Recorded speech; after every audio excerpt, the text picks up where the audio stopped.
Voilà. Et puis la dernière chose, c'est qu'il doit définir un certain nombre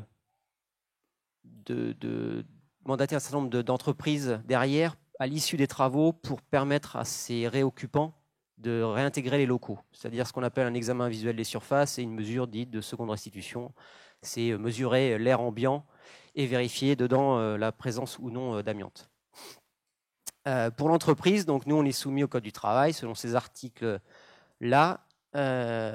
Donc la première chose, c'est qu'on doit déterminer le ou les processus. C'est une des révolutions du 4 mai 2012, c'est de dire, bah voilà, le désamiantage, ça se fait selon un processus, c'est-à-dire un matériau amianté, une technique de retrait et une méthode de réduction de l'empoussièrement à la source. Et chacun de ces processus doit être, comment dirais-je, vérifié, contrôlé. Alors selon un mode de ce qu'on appelle de chantier d'e-test avec des validations. Alors je vais juste sortir du cadre 2 secondes pour vous montrer en image juste si ça veut bien marcher. Non. Si.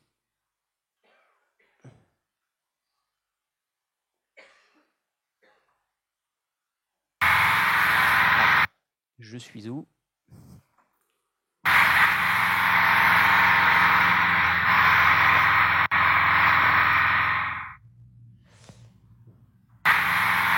Voilà des processus. Ce sont des exemples de processus. Aujourd'hui, par exemple, on va découper un châssis avec ce qu'on appelle une CISAP, peu importe l'outil, avec un système d'aspiration à la source. C'est un des processus que l'on peut mettre en œuvre. Le second processus, si on prend ici, c'est du burinage avec un système d'aspiration à la source. D'accord. Un autre processus, c'est là, on va poncer. Et toujours pareil, on a un système avec un carter et de l'aspiration à la source. Donc le métier aujourd'hui, il se définit de cette manière-là. Systématiquement, on doit mettre en...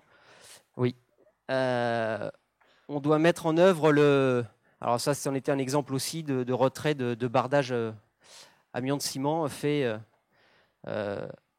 sur un chantier à nous. J'ai pas gardé la petite télécommande. Non, c'est moi. Donc voilà. Donc aujourd'hui, chaque matériau est déposé selon un processus que l'on aura défini au préalable.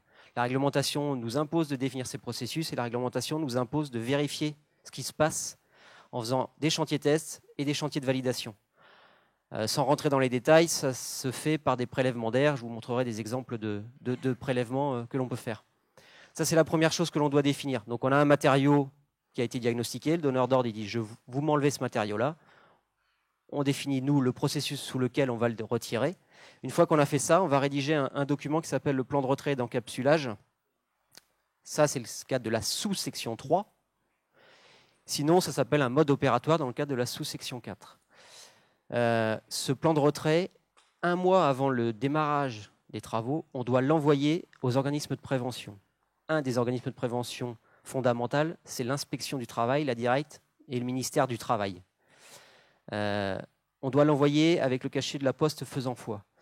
Autant vous dire que notre métier, il est extrêmement surveillé, puisque à chaque fois qu'on lève le petit doigt, un mois avant, on prévient les inspecteurs et les contrôleurs du travail. Au-delà du fait qu'on est sous système de certification avec un organisme tel que Calibat ou que ça puisse être avec AFNOR, notre métier est extrêmement encadré. Il y a peu de métiers aujourd'hui où, lorsqu'on travaille, on avertit l'inspection ou le contrôleur du travail. Je vous montre. Le PRE, c'est un document d'exécution. On va passer par là ou pas.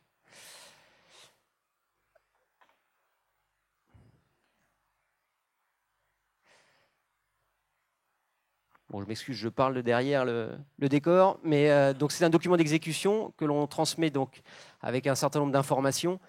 Je dirais que bon, l'essentiel, il est dans les informations qu'on peut donner sont dans les processus que l'on va mettre en œuvre, par exemple, qui doivent être décrits. Là, c'est des résidus de flocage amiantés, un matériau extrêmement émissif. On va dire ce que l'on fait, chantier test, évalué ou non. Alors pour vous, votre formation étant le risque, un des éléments, ça va être cette information-là, c'est l'évaluation des risques. Alors si je prends cet exemple-là, un processus de retrait de flocage. Il faut savoir que réglementairement, dans le Code de la santé publique, on doit avoir un empoussièrement inférieur à 5 fibres par litre. Si je caricaturais ici, à 4 fibres par litre, on serait conforme au Code de la santé publique. Et pour des travailleurs, c'est inférieur à 10 fibres par litre sur 8 heures. Si je prends un processus comme le flocage par raclage, l'empoussièrement attendu est de 2114 fibres. Donc à un moment, il faut forcément prendre des précautions pour qu'on puisse traiter le matériau sans mettre en danger ni les personnes et l'environnement extérieur, ni nos salariés. Donc ça, c'est une grille d'évaluation des risques dans laquelle on va définir tous les moyens de protection et de prévention qu'on va mettre en œuvre. Il y a une part qui est définie par l'entreprise et il y a une part qui est imposée par le législateur.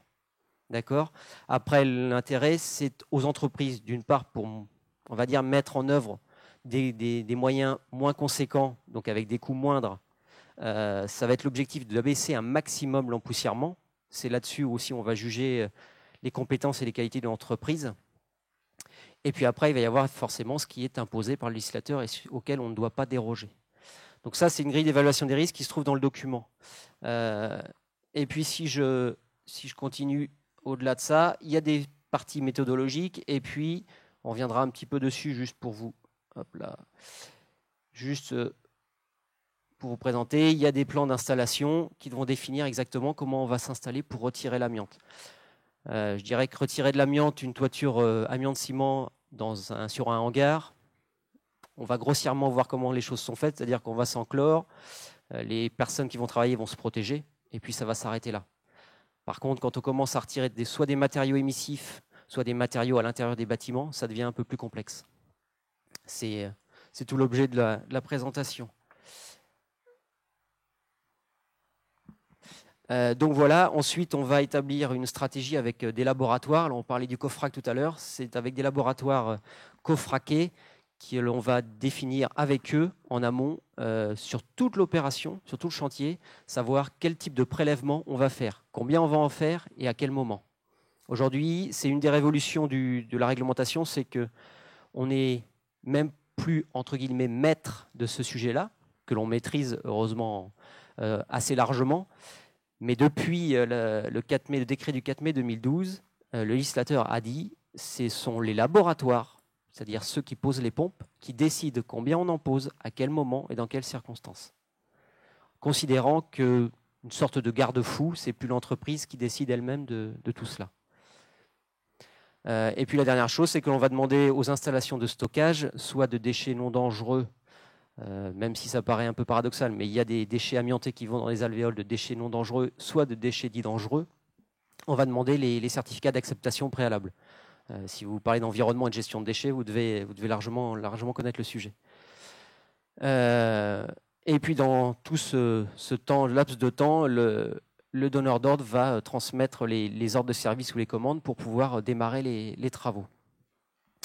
Là où est important pour le donneur d'ordre, c'est d'anticiper ces choses-là, parce que nous, on a déjà ce fameux mois, je dois avoir un pointeur, ça va être ça, ce fameux mois de délai incompressible. Donc nous, déjà, on n'a rien fait, il faut de toute façon qu'on attende ce mois-là avant de démarrer. Et puis l'autre chose, c'est les analyses d'air initiales, c'est-à-dire qu'on doit vérifier, nous, avant d'arriver, s'il y a une pollution ou pas qui existe déjà, pour savoir si nos gars peuvent travailler dans de bonnes conditions sans tout de suite commencer à porter le scaphandre. Ah bah, là arrive la photo. Donc juste là, pour un processus, bah là vous avez un bardage, ça c'est une grande usine PSA pour ne pas la citer en région parisienne, qui est tranquillement en train de se faire démanteler. Donc ça sont des panneaux amiante ciment. Et donc, alors après les systèmes sont assez archaïque, je dirais, mais aujourd'hui on invente nos métiers parce qu'il n'y a pas de formation à tous les niveaux, si ce n'est chez les diagnostiqueurs en amont, mais dans le métier des amianteurs, à tous les niveaux de l'exécution, que ce soit du terrain jusqu'aux dirigeants, il n'y a pas à part des formations professionnelles obligatoires, mais qui sont de 15 jours pour la plus longue. Donc on invente le métier chaque jour, et voilà, des systèmes de brumisation qui brumissent sur les gars en permanence.